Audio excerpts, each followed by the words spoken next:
మీద సరిహద్దుల్లో చేయాల్సిన శత్రువుల మీద చేయాల్సినటువంటి యుద్ధం, విదేశీ శక్తుల మీద చేయాల్సినటువంటి యుద్ధం దేశ పౌరుల మీద మధ్య భారతంలో, ముఖ్యంగా ఛత్తీస్గఢ్ ప్రాంతంలో, అబూజమఠ్ ప్రాంతంలో చేసింది.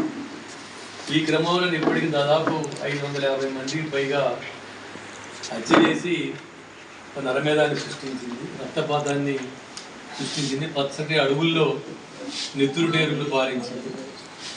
అందులో భాగంగానే ఈ నెల 21వ తేదీ నాడు జరిగిందని చెప్పబడుతున్నటువంటి ఎన్కౌంటర్లో CPI Maoist party all India ప్రధాన కార్యదర్శి నంబాల కేశవరావుతో పాటు సద్దా నాగేశ్వరరావు, విజయలక్ష్మి తదితరులందరినీ 27 మందిని ఎన్కౌంటర్ పేరుతోనే హత్య చేసి ఇప్పటికీ 6 రోజులు గడిచిపోతుంది. ఈ రోజు వరకు కూడా శవాలు ఇవ్వకుండా,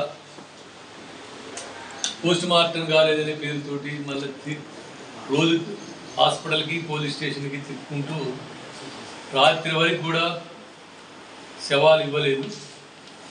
ఆ శవాలు ఇవ్వకుండా మీరు శ్రీకాకుళం తీసుకుపోవడానికి వీలు లేదు, నారాయణపూర్లోనే మీరు దహనం చేసుకుంటే మేము సహకరిస్తామనేటువంటి పద్ధతిలో అక్కడ పోలీస్ అధికారులు వాడికి చెప్పడం, బెదిరింపులకు గురి చేయడం. అదేవిధంగా శ్రీకాకుళం ఎస్పీ జిఎన్నపేటలో కూడా ఒక పెద్ద పోలీస్ క్యాంపు పెట్టి ఆ ఊరికి ఎవరు రాకుండా చేయడం. అదేవిధంగానే ఎస్పీ కూడా వాళ్ళ సోదరులిద్దరిని బెదిరించి ఆంధ్రప్రదేశ్ పోలీసు యొక్క అధికారుల ఆదేశాలతో, ప్రభుత్వం యొక్క ఆదేశాలతో, చంద్రబాబు నాయుడు, పవన్ కళ్యాణ్ యొక్క ప్రభుత్వం యొక్క ఆదేశాలతోటి ఇక్కడ అంత్యక్రియలకి ఇక్కడ జరపడానికి వీలు లేదనేటువంటి, అది మీరు శవాలు తీసుకురావడానికి పోవడానికి వీలు లేదనేటువంటి హెచ్చరికను వాళ్ళ అన్నదమ్ములకు కూడా చేయడం అనేటువంటి అత్యంత దుర్మార్గమైనటువంటి, నరాంతకపూరితమైనటువంటి ఫాసిస్ట్ చర్య అనేటువంటిది సిపిఎంఎల్ మార్క్లేని ప్రజాపంద పార్టీ భావిస్తూ ఉన్నది. దీన్ని మేము తీవ్రంగా నిరసిస్తున్నాం. ఇటీవల హర్యానా గవర్నర్ దత్తాత్రేయ గారు ప్రకటించారు, అంతిమ సంస్కారం అనేది గౌరవంగా చేయడం, అది హిందూ సాంప్రదాయం, భారతీయ సాంప్రదాయం, దానికి చాలా గౌరవం ఇవ్వాలని చెప్పి దత్తాత్రేయ గారు ప్రకటించారు. మరి వాళ్ళ ప్రభుత్వమే శవాలు కూడా బంధువులకు ఇవ్వకుండా వారం రోజులు కుళ్ళిపోయే విధంగా, ఒక రకంగా తూటా పడితే పాయిజన్ పడ్డట్టు శవం కుళ్ళిపోద్ది.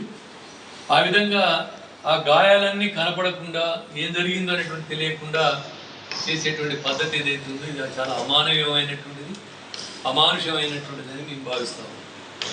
అదినే ఈరోజు కేశవరావు అంత్యక్రియలకు హాజరు కావడానికి మా పార్టీ తరఫున కామ్రేడ్ గుమ్మ నరసయ్య గారు, శ్రీ గౌసు, అదేవిధంగా ఈ జిల్లా నుంచి ఇంకో ప్రతినిధి రవి అనేటువంటి పౌరొక్కల సంఘ నాయకుడు శ్రీకాకుళం వెళ్ళి టెక్కల్లో రాత్రి ఉన్నారు. ఆ ఊరికి పోనీయట్లేదు అనేటువంటిది పోనీయకుండా అడ్డంకులు కల్పించారు. అదేవిధంగా శ్రీకాకుళం వెళ్ళి ఆ తర్వాత విశాఖపట్నం వెళ్ళి వాళ్ళ తల్లిదండ్రులను కలిసి రావాలనేది ఉన్నారు. ఒక ఇతర పార్టీలు కానీ, కనీసం మాజీ శాసనసభ్యులు కానీ, ఇప్పుడు శాసనసభ్యులు కానీ కనీసం కుటుంబాన్ని పరామర్శించడానికి, ఆ శవానికి కనీసం నివాళులర్పించడానికి కూడా అవకాశం కల్పించలేని దుర్నీతి, ఒక దుర్మార్గమైనటువంటి పద్ధతిని అటు బీజేపీ ఆర్ఎస్ఎస్ సర్కారు, ఇటు చంద్రబాబు నాయుడు సర్కారు కూడా అనుసరిస్తున్నటువంటి విధానం ఉంది. ఇది చాలా అన్యాయం, ప్రతి ఒక్కరూ ఖండించాల్సినట్టు అవసరం ఉందని చెప్పి మేము భావిస్తాము. అని ఇప్పటికైనా ఆంధ్రప్రదేశ్ హైకోర్టుకి పోలీసులు ఒక అఫిడవిట్ దాఖలు చేశారు, పోలీసులు సంప్రదించితే శవాలు ఇస్తామని చెప్పి.